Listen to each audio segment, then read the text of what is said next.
are going to discuss all about simple present tense. आज से हम टेंसेस की एक सीरीज स्टार्ट करेंगे जिसमें हम 12 टेंसेस को कंप्लीट डिटेल्ड एक्सप्लेनेशन के साथ हम इनको डिस्कस करेंगे। और आज की इस वीडियो में हम डिस्कस करने वाले हैं complete and detailed concept of simple present tense. What is the use of simple present tense in speaking and writing, and what is the rule of SES or IES with form of verb, with first form of verb, and what are the types of sentences in simple present tense, like affirmative sentence, negative sentence, and interrogative sentence. And साथ ही में फिर हम इनकी types को discuss करेंगे और with complete explanation. फिर साथ में हम क्विज़ेस को विद डिफरेंट एक्सरसाइजेस हम इसका कंप्लीट एंड डिटेल्ड कॉन्सेप्ट जो है वो आज सीखने वाले हैं, आज हम डिस्कस करने वाले हैं. So let's start. जैसे कि स्क्रीन पे आप देख सकते हैं हमारे पास टोटल 12 टेंसेज होते हैं, जिसमें हमारा जो फर्स्ट टेंस है हम स्टार्ट करेंगे प्रेजेंट टेंस से. सो प्रेजेंट टेंस का इसमें हमारे पास जो मेन टाइप्स हैं वो हमारे पास होती हैं 4 सब टाइप्स हैं प्रेजेंट टेंस की. इसी तरह नेक्स्ट हमारे पास जो सेकंड है पास्ट टेंस है, इसकी भी 4 सब टाइप्स हैं. एंड फ्यूचर टेंस इसकी भी 4 सब टाइप्स हैं. हम स्टार्ट करने वाले हैं प्रेजेंट टेंस से. सो इसकी जो फर्स्ट टाइप है सिंपल प्रेजेंट टेंस. सो हम इस टाइप को सिंपल प्रेजेंट टेंस को कंप्लीटली डिस्कस करने लगेंगे. नेक्स्ट हमारे पास continuous perfect and perfect continuous. तो हम अपकमिंग वीडियोस में हम इनको डिस्कस करेंगे. तो लेट्स स्टार्ट.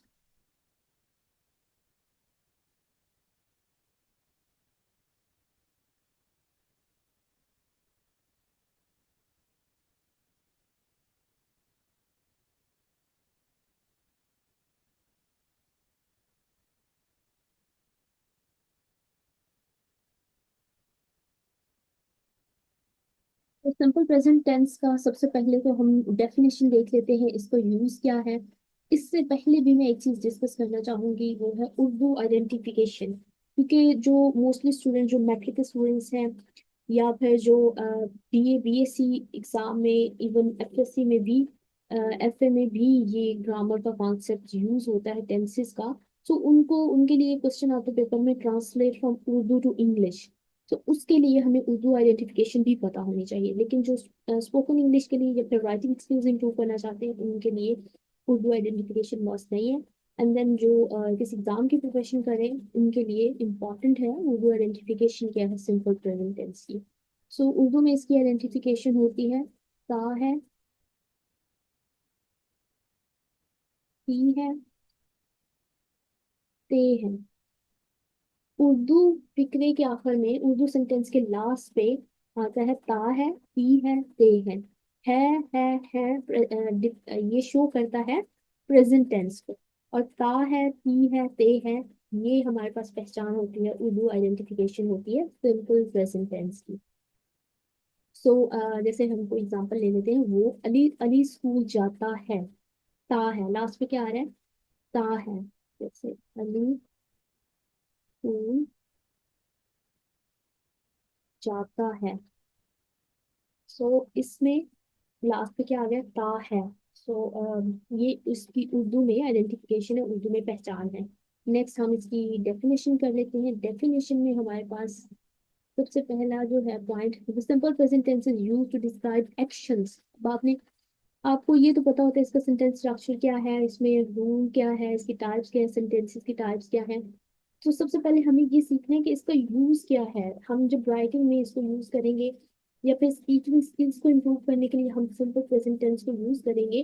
बस इस simple present tense very important है for speaking skills, to improve your speaking skills. if you want to improve your spoken English, you have to start from the simple present tense, because there's a vast use of simple present tense in spoken English. सो आपने spoken English को improve करना है या फिर writing skills को improve करना है, सो आपको पता होना चाहिए कि सिंपल प्रेजेंट टेंस को हमें यूज कहाँ पे करना है. So simple present tense is use to describe actions are states that are generally permanent, daily basis. For habitual actions are universal truths, general facts, routines. Our habits को describe करने के लिए the things that happen regularly are at the scheduled times. सो ये वो सारे main points हैं, like जब हमने प्रेजेंट टेंस में एक्शंस को डिस्क्राइब करना हो या ऐसी स्टेट्स को डिस्क्राइब करना हो जो परमानेंट हो, जनरली परमानेंट हो, तो उसके लिए हम सिंपल प्रेजेंट टेंस यूज करेंगे। या फिर ऐसे एक्शंस जो हम डेली परफॉर्म करते हैं प्रेजेंट में, ठीक है, उसके लिए हम सिंपल प्रेजेंट टेंस यूज करेंगे। हैबिचुअल एक्शंस को डिस्क्राइब करने के लिए, ऐसे एक्शंस जो हैबिट्स हैं हमारी, उसके लिए हम क्या यूज करेंगे, सिंपल प्रेजेंट टेंस यूज करेंगे। इसी तरह universal truths and general facts या कोई रूटीन पे हमने बात करनी हो, लाइक डेली रूटीन या फिर वीकेंड पे रूटीन या फिर ऐसे एक्शन जो हैबिचुअल एक्शंस हैं। इसी तरह universal truth and general facts, इनको हम डिटेल में डिस्कस करते हैं अभी विद एग्जांपल्स। सो ये सारे पॉइंट्स आपने याद रखने कि सिंपल प्रेजेंट टेंस हमने यूज कहाँ पे करना है। So number one, to describe actions or states that are generally permanent. To describe your routines, daily routine or weekly routine or monthly routine or yearly, like this. And to describe your habitual actions or universal truths are to talk about general facts. We will use simple present tense. Okay. Next, हम start करते हैं इसकी identification of simple present tense. In simple present tense, sentences that are simple actions that describe. Next हम इसको अब detail में discuss करते हैं कि कब हमने सिंपल प्रेजेंट टेंस यूज करना है और कैसे यूज करना है।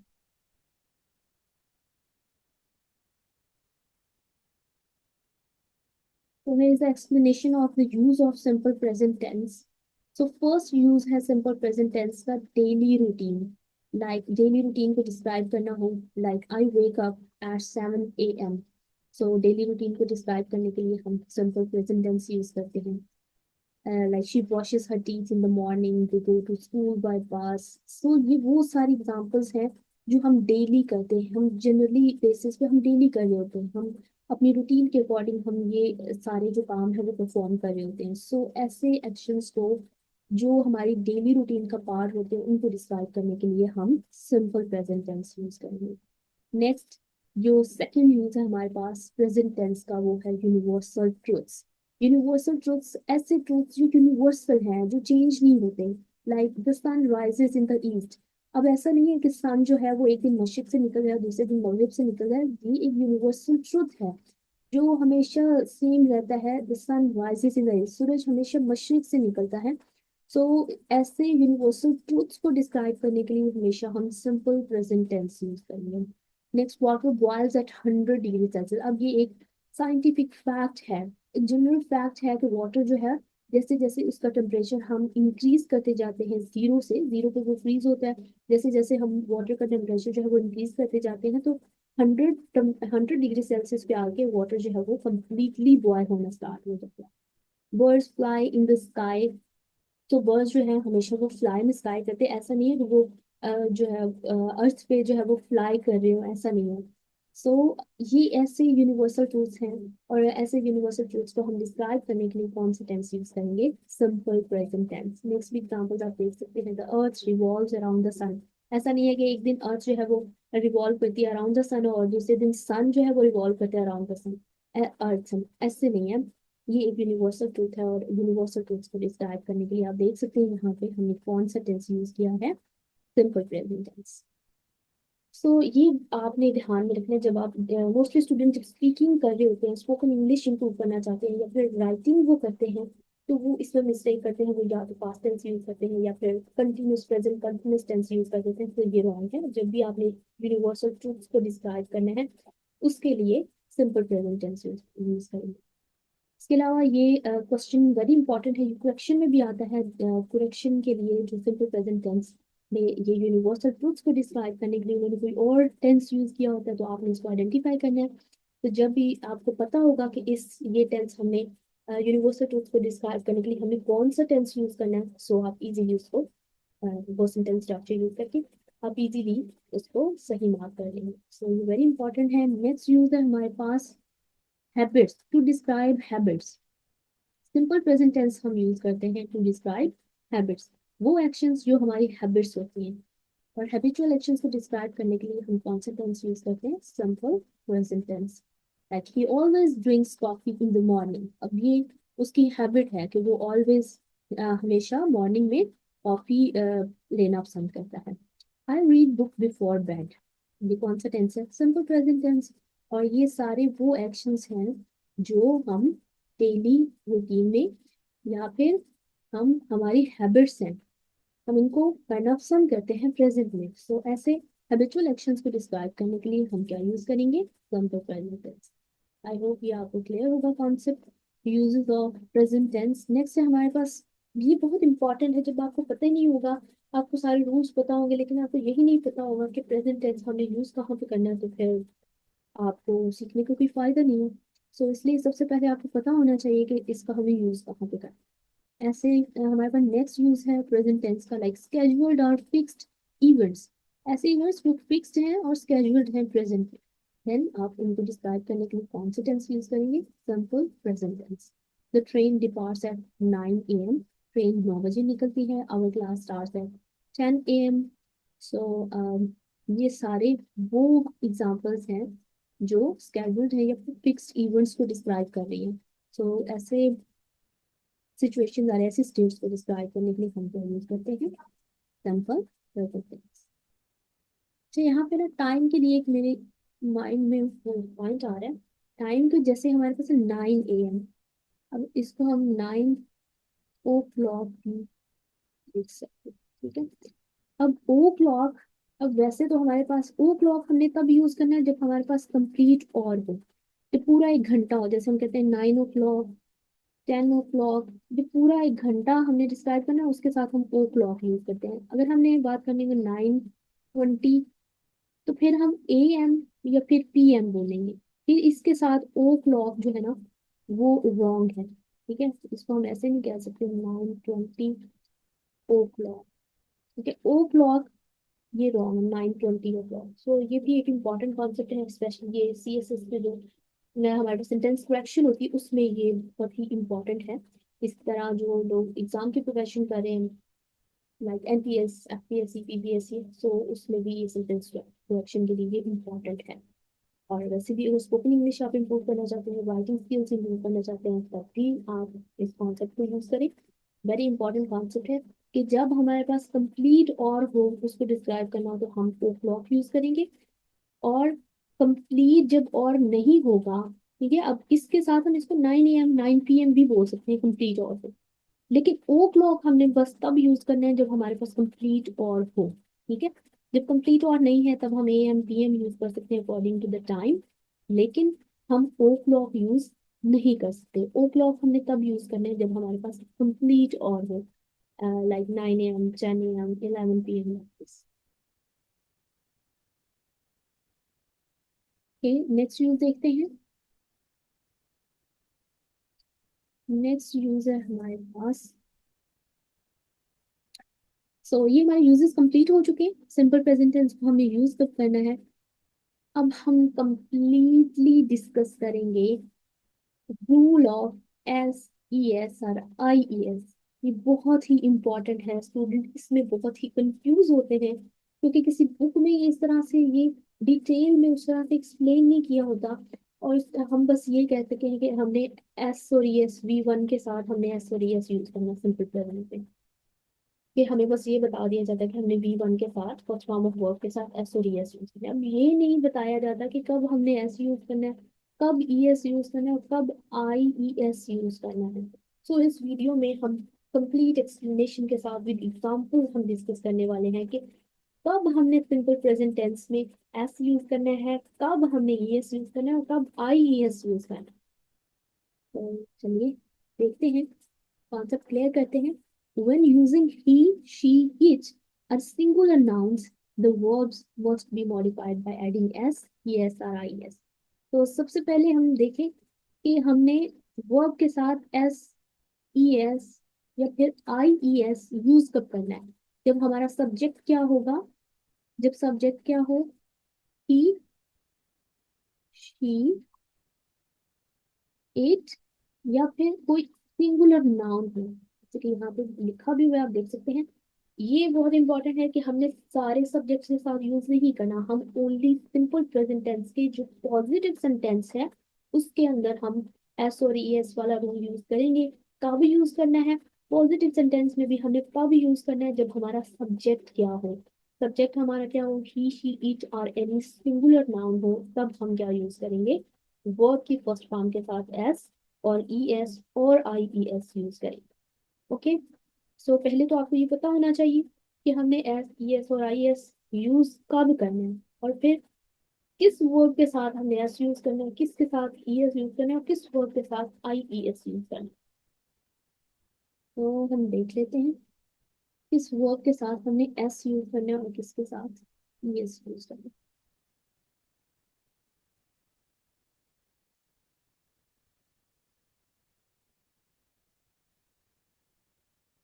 तो ये हमारे पास add s to the verb when the verb ends normally, add s like eats, plays, sleeps। ठीक है, इससे पहले आई थिंक आपको ये पता होना चाहिए हमने ई एस कब यूज करना है और आई एस कब यूज करना है, और बाकी सबके साथ हम एस यूज करेंगे। ठीक है, तो पहले हम ये देख लेते हैं कि हमने ई एस कब यूज करना है और आई ई एस कब यूज करना है, बाकी सबके साथ हम एस यूज कर लेंगे। रूल ये है। ठीक है, तो पहले हम सेकंड रूल डिस्कस करते हैं, add E S to the verb if the verb ends in. बहुत इंपॉर्टेंट कॉन्सेप्ट है कि जो वर्ब एंड हो रहा हो सी एच पे, एस एच पे, ओ पे, एक्स पे, एस और जी पे, तब आपने क्या वर्ब के साथ आपने क्या यूज करना है, ई एस यूज करना है। जैसे ये एग्जांपल आप देख सकते हैं, देखिए ये जो एक वर्ब है वॉच, वॉच एक वर्ब है। अब इस वर्ब के लास्ट पे क्या आ रहा है, टी एच। तो जब हमारा सब्जेक्ट क्या होगा, शी होगा, ही शी इट अगर एनी सिंगुलर नाउन होगा, और वी वन के साथ जब वर्ब के लास्ट पे क्या आ रहा हो, सी एच आ रहा हो, तो हमने क्या यूज करना है, ई एस ऐड करना है। एस ऐड नहीं करना, हमें ई एस का इजाफा करना है। सो जब भी आपने देखना है कि वर्ड के लास्ट पे कौन से लेटर्स आ रहे हैं, सी एच, एस एच, ओ, एस, एक्स और जी अगर आ रहा हो वर्ड के लास्ट पे, देन आपने क्या यूज करना है, ई एस का इजाफा करना है, ई एस ऐड करना है with first form of verb, like go. अब देखिए वो के लास्ट पे क्या आ रहा है, ओ, तो according to the rule, rule apply करें। अकॉर्डिंग टू द रूल हमने, according to the rule verb के लास्ट पे क्या है, ओ के साथ अगर वर्ब के लास्ट पे ओ हो, हम क्या ऐड करते हैं, ई एस, तो ये क्या बन गया, गोस। इसी तरह देखिए फिक्स, लास्ट पे क्या आ रहा है, एक्स, तो इसके साथ हमने क्या यूज कर दिया, ई एस, तो ये क्या बन जाएगा, फिक्सेस। आई होप आपका ये कॉन्सेप्ट क्लियर होगा कि ई वर्ब के साथ हमने ई एस कब यूज करना है। ये डिपेंड करता है वर्ब के लास्ट वाले लेटर्स पे। सो जब वर्ब के लास्ट वाले लेटर्स हमारे पास क्या हो, सी एच, एस एच, ओ, एस, एक्स और डी, देन हम क्या यूज करेंगे, ई एस। नेक्स्ट हम देख लेते हैं changes Y to I E S. अब आई ई एस वर्ब के साथ हमने आई ई एस का भी यूज करना है। ये बहुत इंपॉर्टेंट है, फर्स्ट फॉर्म के साथ हमने आई ई एस का यूज करना है, most important rule. Let me explain to you.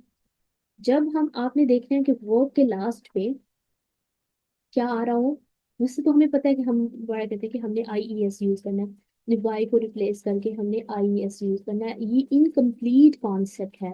तब हमने वाई को रिप्लेस करके आई ई एस यूज करना है, ये भी बहुत इंपॉर्टेंट है। जब थोड़ा सा मैं इसको ड्रैग डाउन करूँ नीचे ताकि आप लोगों को क्लियर नजर आए। ये रूल देखिए, रूल में क्या लिखा हुआ, Y changes to I S when there is a consonant before Y. ये बहुत इंपॉर्टेंट है, आपने देखना है जब वाई से पहले क्या हो, Y is followed by consonant. ठीक है, वाई से पहले अगर कॉन्सोनेंट हो, तब आपने वाई को रिप्लेस करना है आई ई एस के साथ।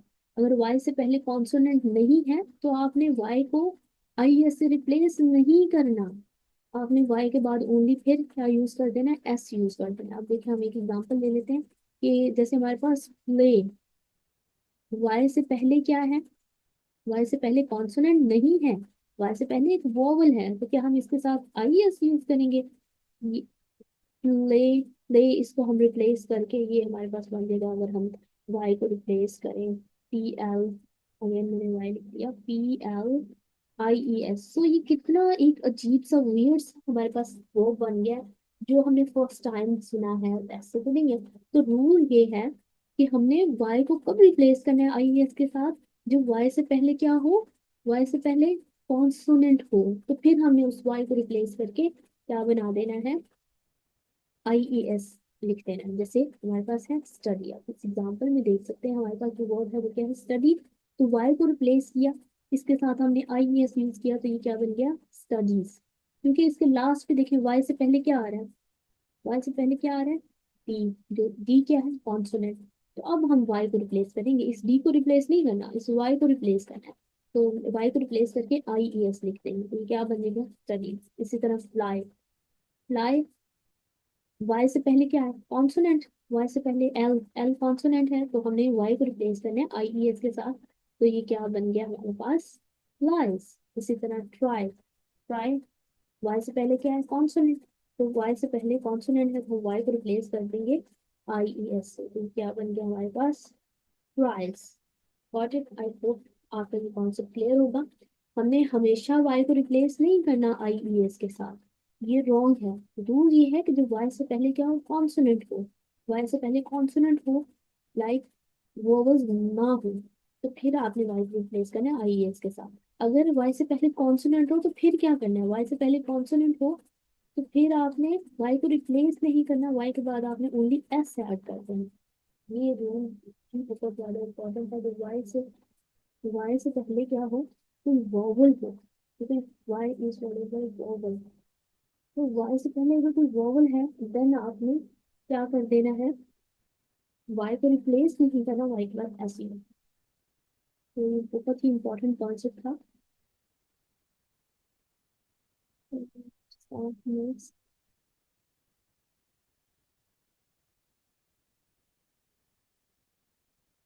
नेक्स्ट अभी हम बात कर रहे हैं सेंटेंस स्ट्रक्चर पे। Let me go ahead. Uses of helping verbs do and does, ये हम डिस्कस करते हैं, ये हम यूज करते हैं। अच्छा, पहले हम स्टार्ट करते हैं फॉर्मेटिव सेंटेंस से, ठीक है। फॉर्मेटिव सेंटेंसेस जो हैं, स्टार्ट विद फॉर्मेटिव सेंटेंस। अब फॉर्मेटिव सेंटेंसेस, इनको हम जनरली सिंपल सेंटेंसेस भी बोलते हैं। स्टूडेंट जो मैट्रिक के स्टूडेंट्स हैं वो इसमें कंफ्यूज होते हैं, फॉर्मेटिव सेंटेंसेस कौन से होते हैं। तो ये इनको हम सिंपल सेंटेंसेस भी बोलते हैं, या फिर पॉजिटिव सेंटेंसेस, जिसमें कोई नेगेटिव या इंट्रोगेटिव बात नहीं हो रही होती, ठीक है। तो ऐसे सेंटेंसेस को हम फॉर्मेटिव सेंटेंसेस कहते हैं। तो सिंपल प्रेजेंट टेंस में हमारे पास थ्री फोर टाइप्स के सेंटेंसेस होते हैं, like formative sentences, positive sentences, negative sentences, interrogative, and कुछ सेंटेंसेस ऐसे होते हैं जो नेगेटिव भी होते हैं और इंट्रोगेटिव भी होते हैं। इनको भी हम टीचर में डिस्कस करते हैं। तो जो फॉर्मेटिव सेंटेंसेस हैं तो पहले हम देख लेते हैं फॉर्मेटिव सेंटेंसेस का जो सेंटेंस स्ट्रक्चर है। फर्स्ट ऑफ ऑल वो देखते हैं सेंटेंस स्ट्रक्चर क्या होगा। सबसे पहले आपके सब्जेक्ट लिखने हैं, then base verb like V one, first form of verb, and then object.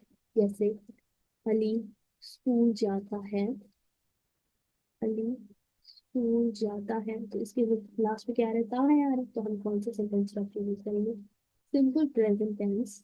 जो पॉजिटिव सेंटेंस है ना, अफर्मेटिव सेंटेंस, वो यूज करेंगे। तो अब इसमें देखिए हम यहाँ पे कोई नेगेटिव या इंट्रोगेटिव बात नहीं हो रही, तो हम ये सेंटेंस स्ट्रक्चर यूज करेंगे। सबसे पहले अली सब्जेक्ट आ गया, अली, उसके बाद हम वी वन यूज करेंगे, ठीक है, एंड देन ऑब्जेक्ट। अब देखिए अली तो सब्जेक्ट आ गया, अली, उसके बाद वर्ब क्या है, वो के साथ हम क्या यूज करेंगे, अभी हमने रूल पढ़ा जो वर्ब के लास्ट में क्या आ रहा हो, ओ आ रहा हो, तो हमने क्या यूज करना है, यस यूज करना है। Ali goes to school, school हमारे पास ऑब्जेक्ट है, टू प्रपोजिशन, आप इसको स्पोर्टिंग डिटेल करें, ठीक है।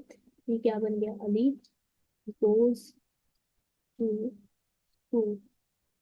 Got it. सो इस तरह आपने सेंटेंस बनाना है। यहाँ भी एग्जाम्पल्स लिखे I read books, he place cricket. अब देखिए आई के साथ ये बहुत इंपॉर्टेंट रूल है, जब हमारे पास सब्जेक्ट क्या हो, आई हो, बी हो, आई, बी, यू, दे, या फिर कोई प्लूरल हो, इसके साथ आपने एस ई एस और आई ई एस रूल यूज नहीं करना, बिकॉज, ठीक है, इनके साथ आपने आई एस यूज नहीं करना। आई एस यूज कब करना है, वो हम ऑलरेडी डिस्कस कर चुके हैं, जब हमारे सब्जेक्ट क्या हो, ही शी इट और एनी सिंगुलर नाउन हो, तब हमने वर्ब के साथ एस और यस, जहाँ पे आप जैसे आप यहाँ पे देख सकते हैं ही प्लेस, यहाँ पे सब्जेक्ट क्या था, ही था, तो इसलिए हमने यहाँ पे अकॉर्डिंग टू द रूल यहाँ पे एस और यस वाला जो कॉन्सेप्ट है वो यूज किया।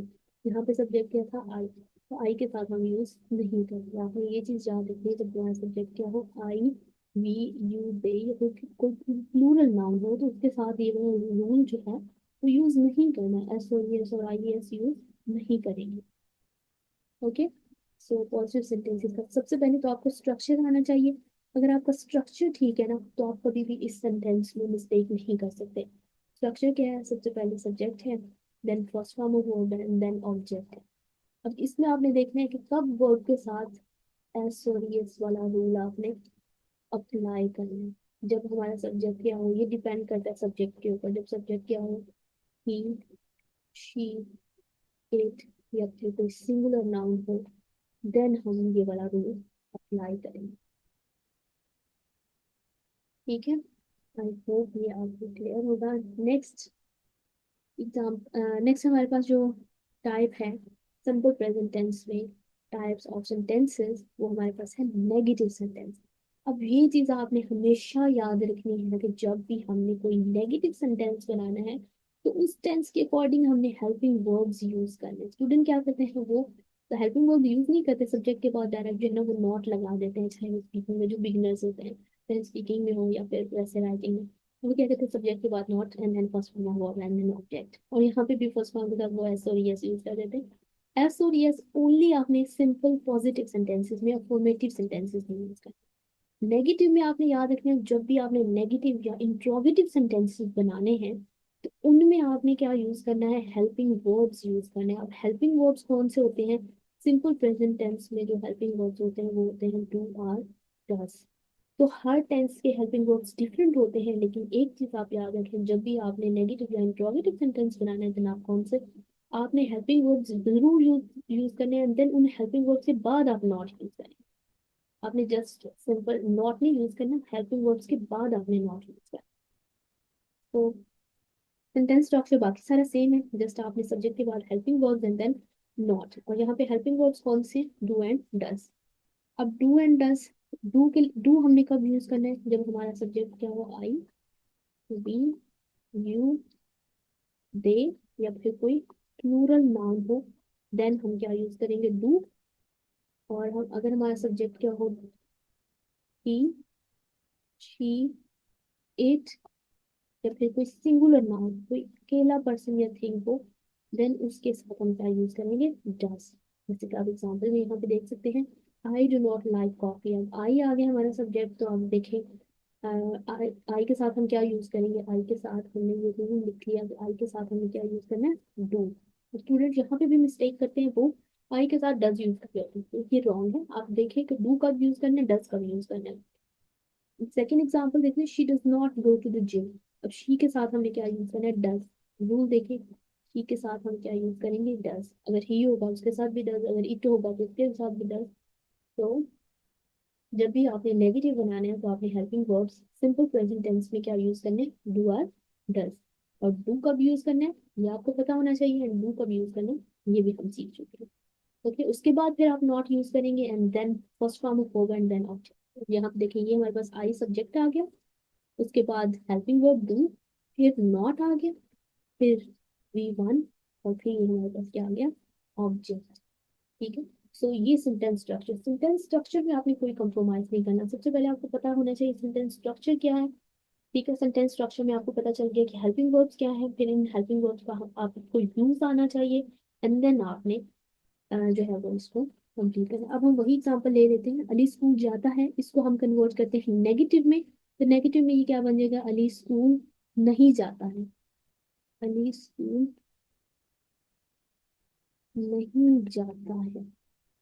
देखिए इसमें Ali does not go to school. अब स्टूडेंट्स यहाँ पे मिस्टेक करते हैं, वो इसके साथ, ये सेंटेंस करेक्शन के लिए वो बहुत ज्यादा इंपॉर्टेंट है कि इसके साथ वो ईएस यूज कर देते हैं, रॉन्ग। क्योंकि ये नेगेटिव है, तो हमने जो ईएस और आईएस वाला रूल है वो ओनली इसमें यूज करना है पॉजिटिव सेंटेंसेस। अब ये नेगेटिव है, तो अली सिंगुलर था तो हमने क्या चूज किया, डज, और फिर इसके बाद not, and then Ali does not go to school, Ali school नहीं जाता है। आगे हम देख लेते हैं। नेक्स्ट जो हमारे पास टाइप्स ऑफ सेंटेंसेस हैं इन सिंपल प्रेजेंट टेंस, वो है हमारे पास इंट्रोगेटिव सेंटेंसेस। अब ये बहुत ही इंपॉर्टेंट है स्टूडेंट। एक तो सबसे पहले हम यहाँ पे कुरेक्शन का देख लेते हैं कि आपने जब भी इंट्रोगेटिव सेंटेंसेस है ना, सवालिया फिक्रे, तो लास्ट पे आपने क्वेश्चन मार्क जरूर लगाना है। अब ये सेंटेंस कुरेक्शन में बहुत ज्यादा होता है, क्योंकि उन्होंने क्वेश्चन मार्क नहीं लगाया होता, तो आपने क्वेश्चन मार्क जो है वो यूज करना है। ठीक है, अक्सर उन्होंने सिंपल सेंटेंस के साथ क्वेश्चन मार्क लगाया है, और आप मिस्टेक ढूंढ रहे होते हैं कि ये क्या मिस्टेक है इसमें, तो वहां पे आपने देख लेना है कि क्वेश्चन मार्क आपने कब यूज करना है, और कब जरूर यूज करना है कि जब इंट्रोगेटिव सेंटेंसेस होंगे देन आपने क्वेश्चन मार्क जरूर यूज करना है। अच्छा, इंट्रोगेटिव सेंटेंसेस वो हमारे पास होते हैं जिसमें हम सवाल पूछते हैं, सवालिया फिक्रे होते हैं। अब इसके लिए जो सेंटेंस स्ट्रक्चर है वो आपको आना चाहिए।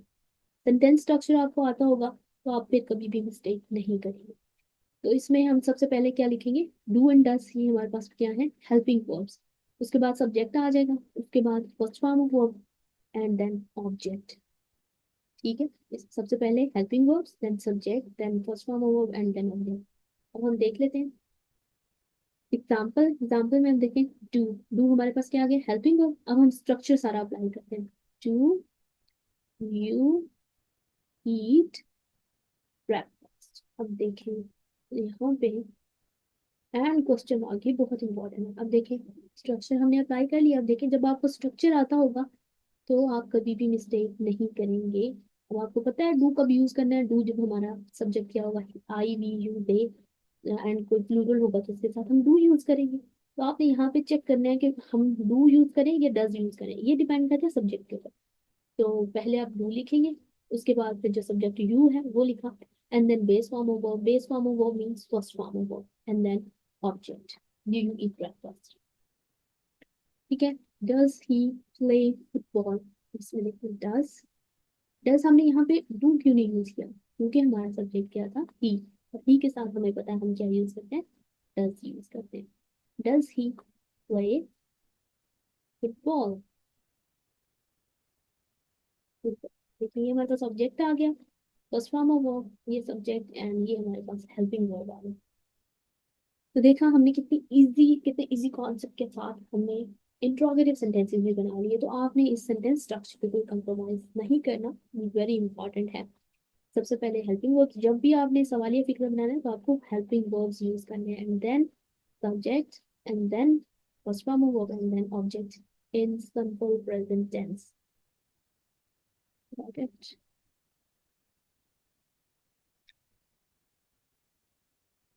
नेक्स्ट, अब ये एमसीक्यूज हैं।